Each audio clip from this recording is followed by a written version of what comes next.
Hey everybody, what is going on? I hope you guys are all doing well, and welcome to another tutorial video.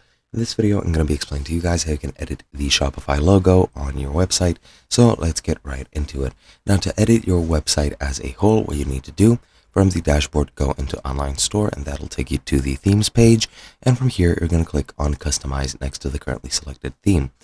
Once you're here, it'll take you to this page over here. And what you're going to want to do is, instead of the Sections view, you're going to open up the theme settings.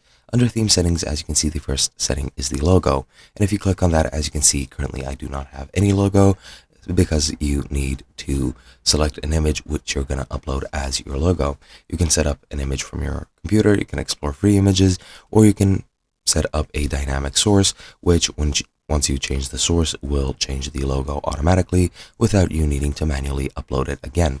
Now, once you do that, you can then just edit the desktop logo width, and that'll change the appearance on the website.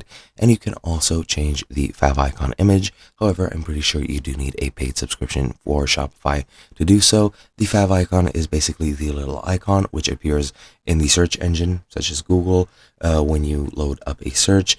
Right next to the URL of pages, you will see a little icon that is the favicon. And as you can see, you can do the same as you can with the logo. Select an image, explore a free file, or go and connect to a dynamic source, and it will be scaled down to 32 by 32, so keep that in mind. But yeah, that is pretty much all you need to know. Hope you guys enjoyed, and I'll be seeing you guys in another video.